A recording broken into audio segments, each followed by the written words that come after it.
Victoria Blackwood stood at the floor-to-ceiling windows of her Manhattan penthouse, swirling a glass of aged scotch as she watched the first snowfall of December dust the city in white.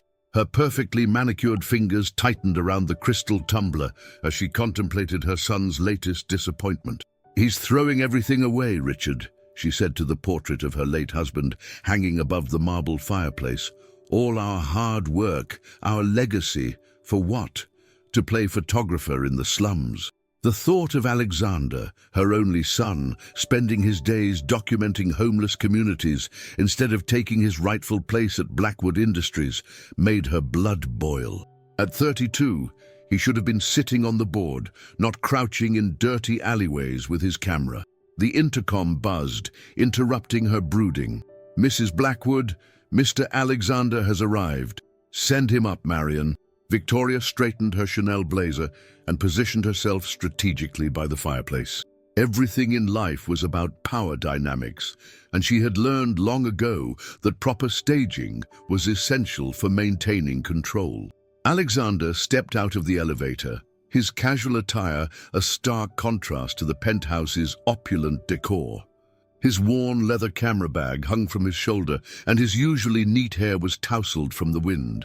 The sight made Victoria's jaw clench. "Mother," he greeted her with cautious formality, "your message sounded urgent." "Urgent doesn't begin to describe it." Victoria set down her glass with deliberate slowness. "The board meeting today was illuminating. Do you know what they discussed?" "Alexander, your father's succession plan." Alexander's shoulders tensed. "Mother, we've been through this." "No, you've been through this. You've been playing at being a bohemian artist while our family's legacy hangs in the balance." She pulled out a folder from her desk. "The board is questioning your commitment.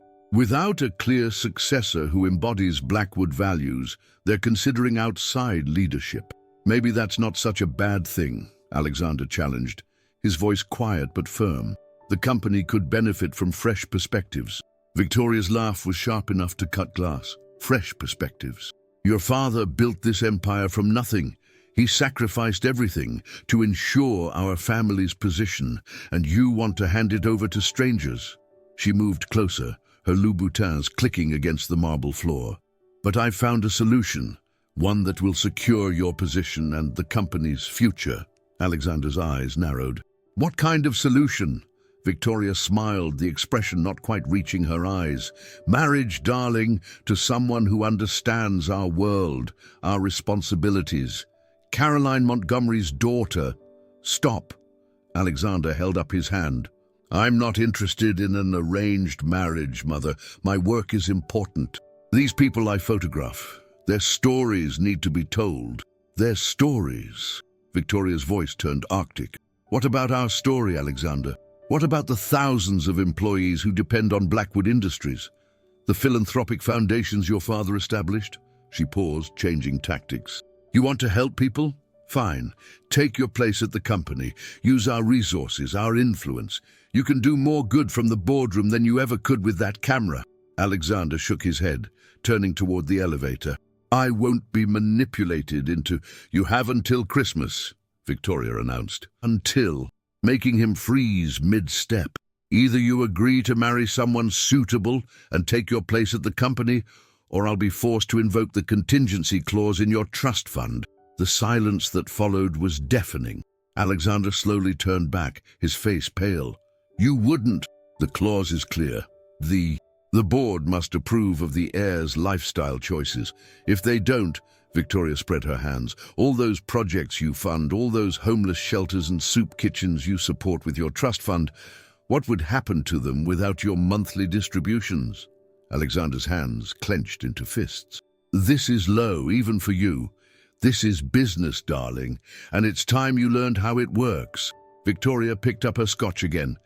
"I've arranged several suitable matches. The first dinner is tomorrow night. Don't be late." As Alexander stormed out, Victoria turned back to the window, watching the snow fall harder now, blanketing the city in white. She didn't enjoy being cruel, but sometimes cruelty was necessary.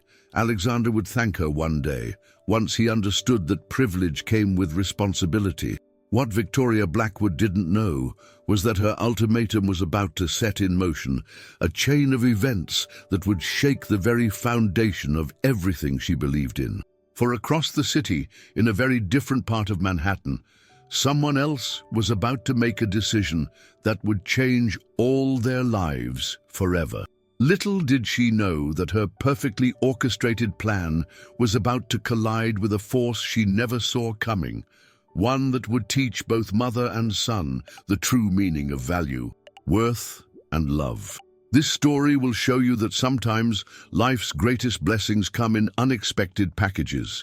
Keep watching until the end. What happens next will touch your heart in ways you never imagined. Sarah Chen huddled deeper into her worn coat as she made her way through the biting December wind. The evening streets of Lower Manhattan were already dark, the shadows between buildings growing longer as the temperature dropped. Her breath came out in small clouds as she hurried toward St. Michael's Community Center, where she'd been volunteering for the past year. What the world saw was a young woman in thrift store clothes and carrying a backpack that had seen better days. What they didn't see was the Harvard business degree she'd earned, or the trust fund she'd walked away from 3 years ago. They didn't see the daughter of Chen Global Investments, one of Asia's largest financial empires, and that was exactly how Sarah wanted it. The warmth of St. Michael's enveloped her as she pushed through the heavy wooden doors. The community center was already buzzing with activity, volunteers setting up cots for the emergency winter shelter program. The familiar scent of industrial cleaner mixed with cooking soup filled the air. "Sarah, thank goodness you're here." Martha, the elderly program coordinator, rushed over. "We're overwhelmed tonight. The temperature's dropping below freezing, and we've got families coming in from all over." "Put me wherever you need me," Sarah replied, already shrugging off her coat. This was where she belonged, not in some corporate boardroom making decisions that treated people like numbers on a spreadsheet. As she helped set up cots, Sarah's mind wandered to the letter she'd received from her father that morning. Like all the others, it begged her to come home, to take her place in the family business. "Your rebellion has gone on long enough," he'd written. "It's time to be responsible." If only he could understand that this was responsibility. Real responsibility, not the kind that hid behind shareholder reports and profit margins. The center's doors opened again, letting in a blast of cold air and a familiar face that made Sarah's heart skip a beat. Alexander Blackwood entered, his camera bag slung over his shoulder, snowflakes melting in his dark hair. She'd seen him here before, documenting the shelter's work, though they'd never spoken directly. Something about him was different tonight. There was a tension in his shoulders, a darkness in his eyes that hadn't been there before. "The usual spot?" Martha asked him, and he nodded, heading toward the corner where he often set up to photograph. His presence always made Sarah nervous, not because of who he was, but because of who she was trying not to be. The last thing she needed was to end up in photos that might find their way to the business pages. But tonight, fate had other plans. "Sarah, could you help Mr. Blackwood set up? We need his documentation for the grant proposal," Martha called out, already rushing off to handle another crisis. Sarah's stomach tightened, but she nodded. As she approached Alexander, she noticed the way his hands shook slightly as he unpacked his equipment. Something was definitely wrong. "Can I help?" she asked softly, keeping her face partially turned away from his camera. Alexander looked up, and for a moment, their eyes met. There was a recognition there, not of who she was, but of something deeper, a shared understanding of what it meant to walk away from privilege, to choose a different path. "Actually," he said, his voice rough with emotion, "I could use someone to talk to. It's been a complicated day." Before Sarah could respond, a commotion erupted at the entrance. A young mother stumbled in, clutching 2 small children, all of them barely dressed for the winter weather. The woman was crying, mascara streaking down her face, while her children stared with wide, frightened eyes. Without hesitation, Sarah rushed to them, Alexander forgotten. She wrapped her own coat around the mother's shoulders, leading the family to the intake desk. "Everything's going to be okay," she assured them, her voice steady and warm. You're safe now. We'll take care of you."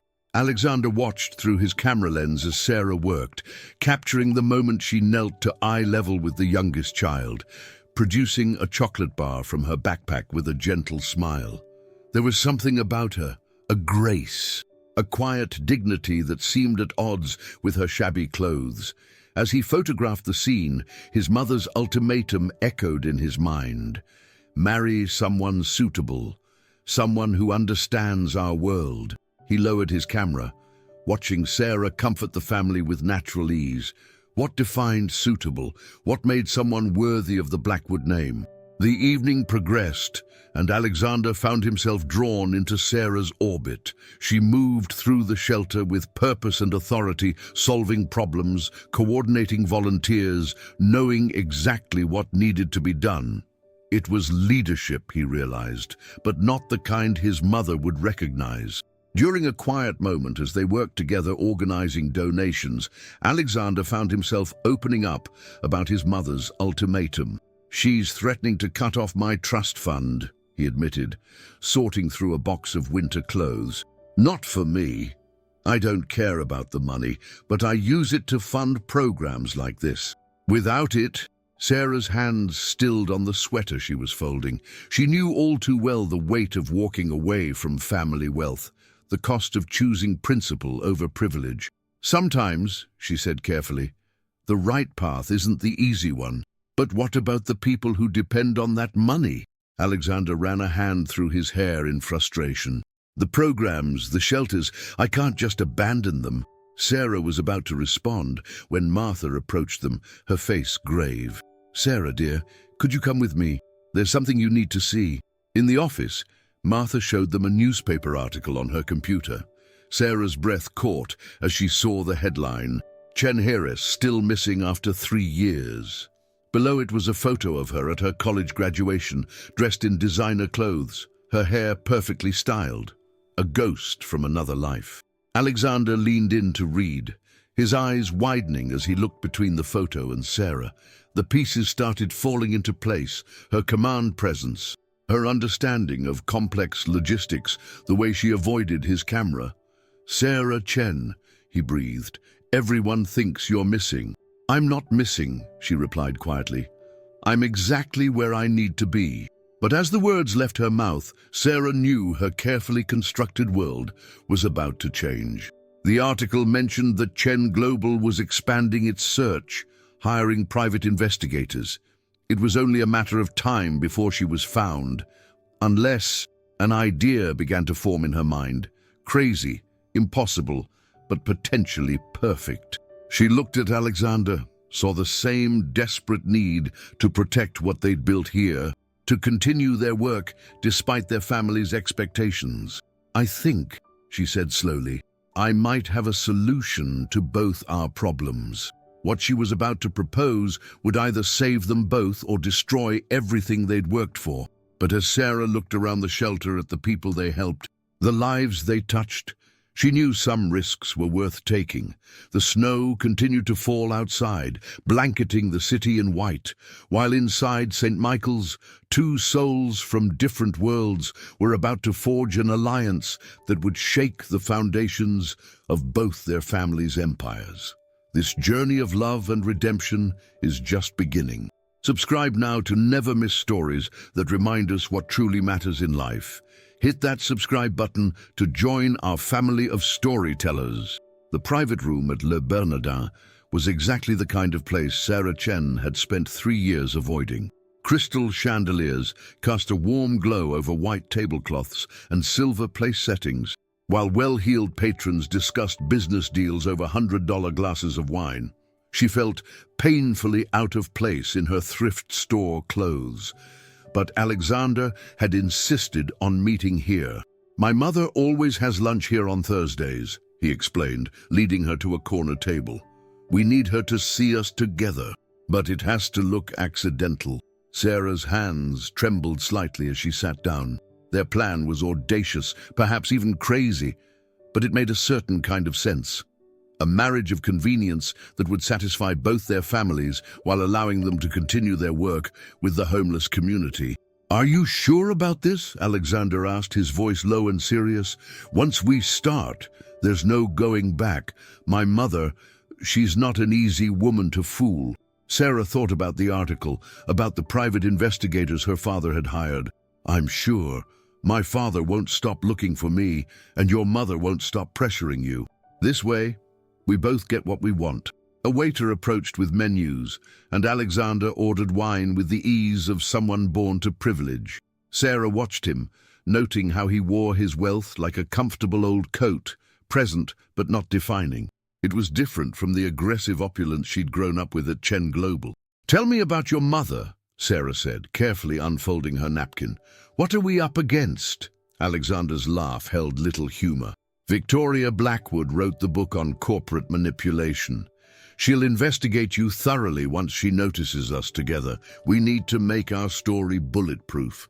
"That's the easy part," Sarah replied, taking a sip of water. "The best lies are mostly truth. We did meet at St. Michael's. We do share the same values and goals. The only fiction is the romance. And your background." Alexander raised an eyebrow. "We can't exactly tell her you're Sarah Chen." "No, but Sarah Collins works just as well. A social worker from Boston, dedicated to community service. It's the life I've been living for 3 years, just with a different last name." Their conversation paused as Victoria Blackwood entered the restaurant, commanding attention in a perfectly tailored Armani suit.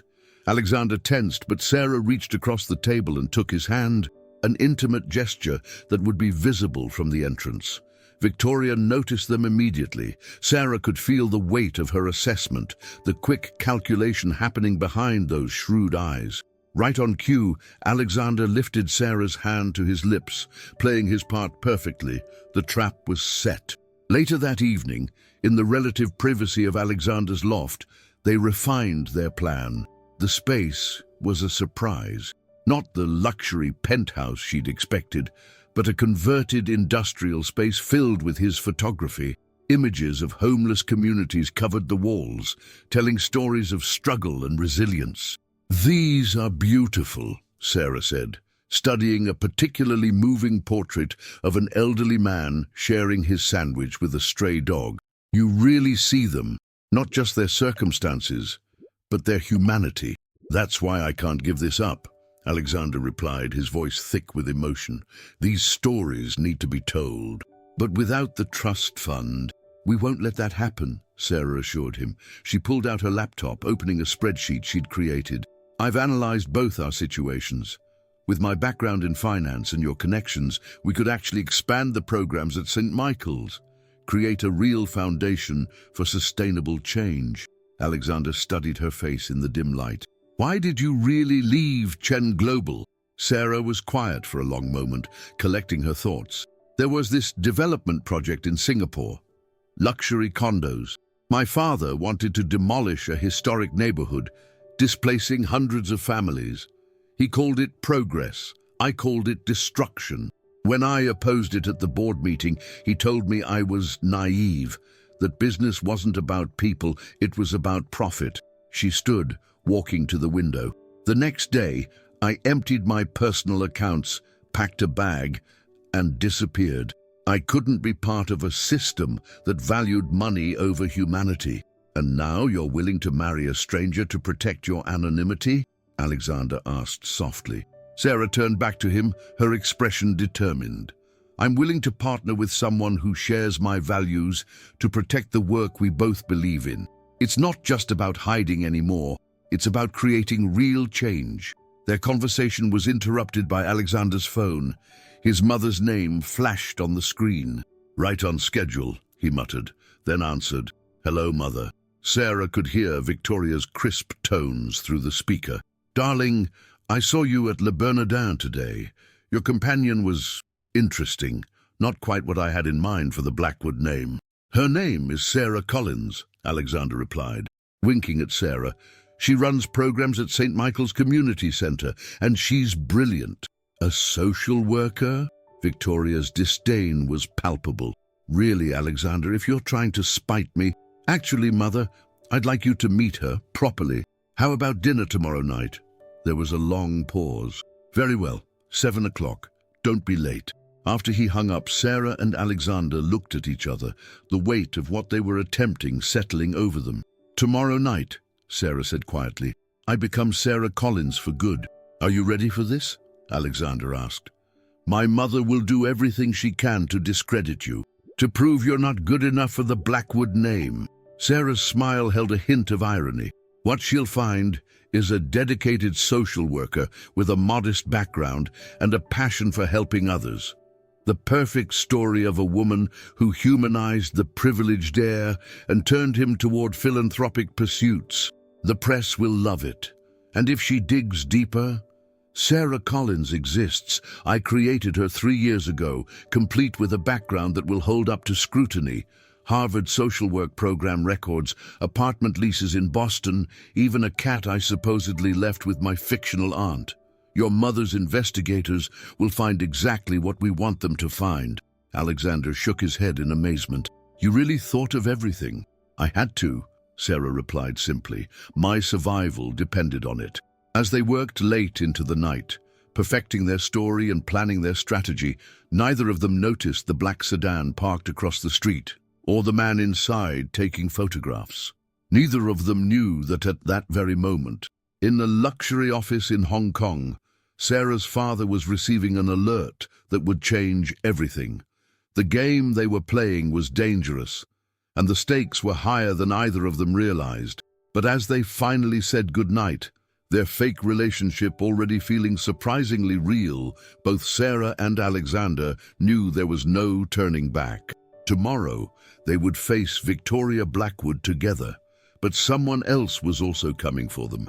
Someone who had been searching for Sarah Chen for 3 long years and who wouldn't stop until he found her. Their secret plan seems perfect, but what happens next will change everything. Subscribe now and turn on notifications. You won't want to miss a single moment of this emotional journey. Victoria Blackwood's private dining room at the Pierre Hotel was a study in understated power. Old money whispered from every surface, the hand-painted silk wallpaper, the antique baccarat crystal, the subtle glint of gold in the table settings. Sarah sat across from Victoria, feeling the older woman's scrutiny like a physical weight. "So, Miss Collins," Victoria began, cutting into her Dover soul with surgical precision. "Tell me about your family." Sarah met her gaze steadily, the carefully constructed story rolling off her tongue. "My parents were teachers in Boston. They died in a car accident when I was in college. I was raised after that by my aunt, who encouraged my interest in social work. It wasn't entirely a lie. Her mother had died, though from cancer rather than a car accident, and her father's sister had indeed been her closest confidant, until the Singapore project had torn the family apart." How quaint. Victoria's smile didn't reach her eyes. "And what drew you to work with the homeless? Surely with a Harvard education. You had other options." Alexander tensed beside Sarah, but she placed a calming hand on his arm. "Actually, Mrs. Blackwood, that's exactly why I chose this path. Education is privilege, and privilege comes with responsibility. Don't you agree?" Victoria's eyes narrowed slightly at having her own words from countless charity galas turn back on her. Indeed, though some might argue that responsibility takes different forms. The Blackwood name, for instance, carries certain obligations. "Mother," Alexander started, but Sarah interrupted smoothly. "I couldn't agree more. In fact, Alexander and I have been discussing ways to expand Blackwood Industries' community impact programs. Did you know that corporate-sponsored housing initiatives can qualify for significant tax benefits?" Victoria paused, fork halfway to her mouth. For the first time, she looked at Sarah with real interest. "Go on." As Sarah launched into a detailed analysis of corporate social responsibility programs and their financial advantages, she felt Alexander's admiring gaze. This was her element, the intersection of business and social impact that she'd studied for years at Harvard Business School. Though Victoria believed that degree was in social work, the evening progressed like a complex chess match, with Victoria probing for weaknesses and Sarah parrying each thrust with practiced ease. But just as they were finishing dessert, Sarah's phone buzzed with a news alert. that made her blood run cold. Chen Global announces major New York expansion.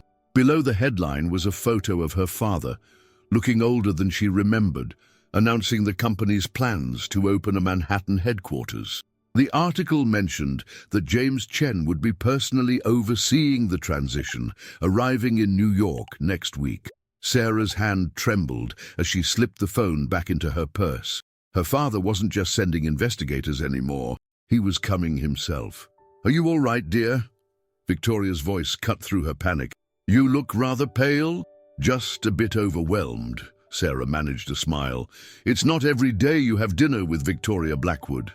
"Oh, I suspect we'll be seeing quite a bit more of each other," Victoria replied, her tone carrying an undercurrent of threat, "especially given Alexander's recent announcement to the board about your engagement." Sarah's fork clattered against her plate. She turned to Alexander, who had the grace to look sheepish. This wasn't part of their plan. They were supposed to let the relationship develop naturally in the public eye before any engagement. "I was going to tell you," he said quietly. "The board meeting was moved up, and I had to act quickly to secure the trust fund." Victoria smiled like a cat with a canary. "We'll need to announce it properly, of course. I'm thinking a gala, perhaps next week. All of New York society will be there." Next week, when her father would be in town. Sarah felt the walls closing in. "That's very generous," she managed. "Think nothing of it. The Blackwood name demands nothing less." Victoria signaled for the check. "Oh, and I took the liberty of hiring a personal shopper for you. We can't have you wearing off-the-rack to society events.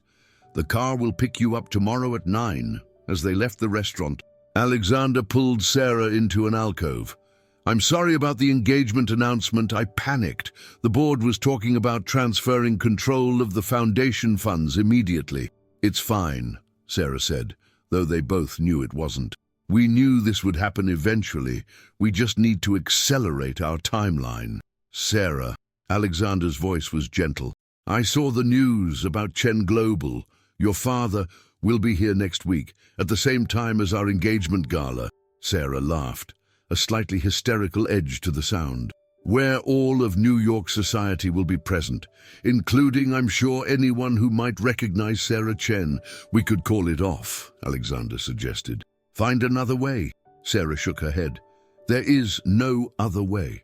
Not anymore. Your mother's already suspicious. If we back out now, she'll dig deeper. And if she discovers who I really am..." She didn't need to finish the thought. Victoria Blackwood, finding out that her son's fiancée was the missing Chen heiress, would be disastrous. The press would have a field day. Both their families' reputations would be destroyed, and all their work with the homeless community would be compromised. "Then we stick to the plan," Alexander said firmly, "but we do it together." As they stepped out into the cold December night, neither noticed the man watching from a black sedan across the street. He spoke quietly into his phone. "Mr. Chen, it's confirmed. Your daughter was at the Pierre tonight, having dinner with Victoria Blackwood and her son." Inside the hotel, Victoria Blackwood made her own phone call. "I need everything you can find on Sarah Collins from Boston. Education, family, financials. Everything. Something about her story doesn't add up, and I want to know what it is." And in Hong Kong, James Chen stared at the surveillance photos on his desk. His daughter, dressed simply, but carrying herself with the same quiet dignity her mother had possessed, walking arm in arm with Alexander Blackwood. "Book the jet," he instructed his assistant. "We're going to New York immediately. I'm not waiting until next week to bring my daughter home." The clock was ticking. Sarah and Alexander had 7 days until the engagement gala. 7 days to either secure their deception or watch their carefully constructed plans collapse around them. But even as they plotted and planned, forces beyond their control were converging, drawing them inexorably toward a confrontation that would change everything. What none of them realized was that the biggest surprise was yet to come. A Christmas Eve revelation that would shake the foundations of both families and force everyone to reconsider what truly matters in life. The tension is building toward a Christmas Eve revelation that will leave you speechless. Make sure you're subscribed. This story's ending will touch your soul. The Metropolitan Museum of Art glowed like a jewel on Christmas Eve, its grand entrance transformed into a winter wonderland for the Blackwood Collins engagement gala. Snow fell softly outside, while New York's elite gathered in the Temple of Dender, champagne flowing freely as they waited for the guests of honor to arrive. Victoria Blackwood stood at the top of the stairs, surveying her domain with satisfaction. Everything was perfect. The ice sculptures, the white roses, the string quartet playing softly in the corner, yet her eyes kept drifting to the manila envelope in her clutch, containing the results of her investigation into Sarah Collins. Mrs. Blackwood, an assistant, appeared at her elbow. Mr. Chen has arrived. Victoria's eyebrows rose slightly. James Chen's RSVP had been unexpected. Chen Global rarely participated in New York society events, but perhaps with their new Manhattan expansion. "Show him in," she instructed, straightening her designer gown. A potential business alliance with Chen Global would be the perfect crown jewel for tonight's celebration. Across town in Alexander's loft, Sarah stood before the mirror in a vintage Dior gown that Victoria's shopper had selected. Her hands trembled as she fastened her mother's pearl necklace, the one thing she'd kept from her old life. "You look beautiful," Alexander said softly, appearing behind her in his tuxedo. Over the past week, their pretense of romance had begun to feel less like pretense, though neither had dared acknowledge it. "Alexander," Sarah turned to face him. "Before we go, there's something you need to know, something I should have told you from the beginning." But before she could continue, his phone buzzed. The car was waiting downstairs. The moment slipped away like sand through her fingers. "Tell me later," he said, offering his arm. "Whatever it is, we'll face it together." The drive to the museum was silent, both lost in their own thoughts. Sarah knew her father would be there. The society papers had announced his attendance. One look at her, and everything would unravel. As their car pulled up to the museum entrance, photographers' flashbulbs erupted. Alexander helped Sarah from the car, and for a moment they were blinded by the lights. Then the crowd parted, and Sarah found herself face to face with her father. James Chen stood frozen on the museum steps, his eyes locked on his daughter. He looked older than Sarah remembered, grey threading through his dark hair, new lines etched around his mouth. For a heartbeat, no one moved. Then Victoria Blackwood's voice cut through the tension. "James, I'm so glad you could make it. Have you met my son's fiancée, Sarah Collins?" Sarah felt Alexander's hand tighten on hers as her father stepped forward. This was it, the moment everything would fall apart. But James Chen did something extraordinary. His eyes met Sarah's, filled with an emotion she couldn't quite read, and he smiled. "Miss Collins," he said formally, extending his hand, "I've heard so much about your work with the homeless community." Sarah took his hand, feeling the familiar calluses that belied his wealthy appearance, remnants of his own humble beginnings that he'd never quite shed. The moment passed. The crowd moved into the museum, drawn by music and champagne. But as Sarah moved to follow, her father pressed something into her palm, a worn photograph that made her heart stop. It showed a young James Chen and his wife, standing proudly in front of a tiny soup kitchen in Hong Kong's poorest district. Sarah had never seen it before. "Every Sunday for 10 years, her father said quietly, "before Chen Global, before the wealth. Your mother never let me forget where we came from. I forgot that lesson after she died. But you're so much like her." Understanding dawned as Sarah stared at the photo. Her father had known where she was all along. The private investigators, the Manhattan expansion. It had all been a way to bridge the gap between them. But before she could respond, Victoria Blackwood's voice rang out across the gallery.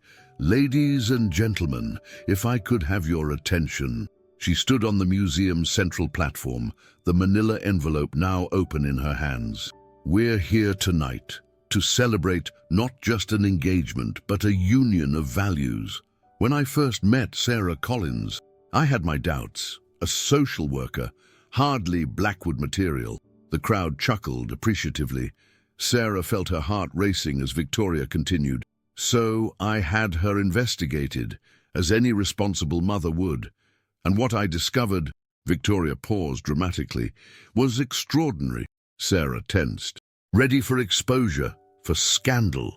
But Victoria's next words shocked everyone. I discovered that Sarah Collins has, for the past 3 years, been running one of the most efficient and innovative homeless support networks on the East Coast. Operating on a shoestring budget, she's created programs that have helped thousands of families transition out of poverty. Her methods have been so successful that Harvard Business School uses them as a case study in social enterprise management. Victoria's voice softened. But what truly amazed me was discovering that she did all this while living in the very shelters she served, experiencing firsthand the challenges faced by those she helped. When she could have chosen an easier path, she chose to truly understand the people she wanted to help.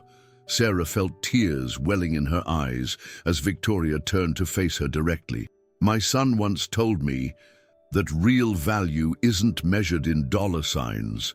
I didn't understand then, but watching Sarah these past weeks, seeing how she's influenced Alexander, how she's helped him find purpose in his photography and his philanthropy, I finally understand. Victoria descended from the platform, walking to where Sarah and Alexander stood. Sarah Chen, she said quietly, using her real name for the first time. Welcome to the family. The crowd gasped at the revelation, but Victoria wasn't finished. Yes, I know who you really are. I've known since that first dinner. Did you think I wouldn't recognize James Chen's daughter? But you chose to live according to your principles, to prove that wealth and power are tools, not treasures. You've taught my son the same lesson. How could I not approve? Alexander turned to Sarah, amazement and love shining in his eyes. You never needed our marriage of convenience, he realized. You could have accessed your own fortune at any time. Sarah smiled through her tears. I needed to know I could make a difference without it. And then I met you. And convenience wasn't the only reason anymore. James Chen stepped forward, placing a hand on his daughter's shoulder. The Singapore project, he said softly. You were right about it. After you left, I saw what you saw. That business without humanity is meaningless. I've spent 3 years restructuring Chen Global, creating a foundation for ethical development. I was hoping you might help me run it. Together, Alexander interjected, taking Sarah's hand. We'll combine the Blackwood and Chen foundations, create something bigger than all of us. Victoria raised her champagne glass, her usual sharp edges softened by genuine emotion. To Sarah and Alexander, who reminded us all that true wealth isn't in what we have, but in what we give. As the crowd echoed the toast, Sarah looked around at these people who had been transformed by love and understanding. Her father, finding his way back to his roots. Victoria, learning to value more than just power. Alexander, combining his art with action to create real change. The snow fell softly outside, and somewhere in the city, the bells of St. Patrick's Cathedral began to ring, announcing Christmas. Sarah leaned into Alexander's embrace, finally home in every sense of the word. In the end, it wasn't just a story about a rich mother's manipulation or a fake engagement. It was about family, redemption, and the courage to stand up for what you believe in. It was about discovering that sometimes the greatest gifts come disguised as our greatest challenges. And in the Temple of Denda, surrounded by ancient stones that had witnessed countless stories of transformation, a new story was just beginning. One of 2 families united not by convenience or power, but by a shared vision of using their privilege to make the world a little bit better, one life at a time. What would you have done in Victoria's shoes? Would you have chosen love and understanding, or held on to power and control? Did this story change how you think about true wealth and success? Share your thoughts in the comments below. If this story touched your heart, don't forget to subscribe and hit that like button. Your support keeps our channel alive, bringing you powerful stories of love, redemption, and hope every single day. And if you're ready for another emotional journey that will move you just as deeply, check out our latest video appearing on your left. Trust me, it's a story that will stay with you long after it ends. Remember, every subscription helps us continue sharing these life-changing stories with the world. Join our community today and never miss another moment of magic.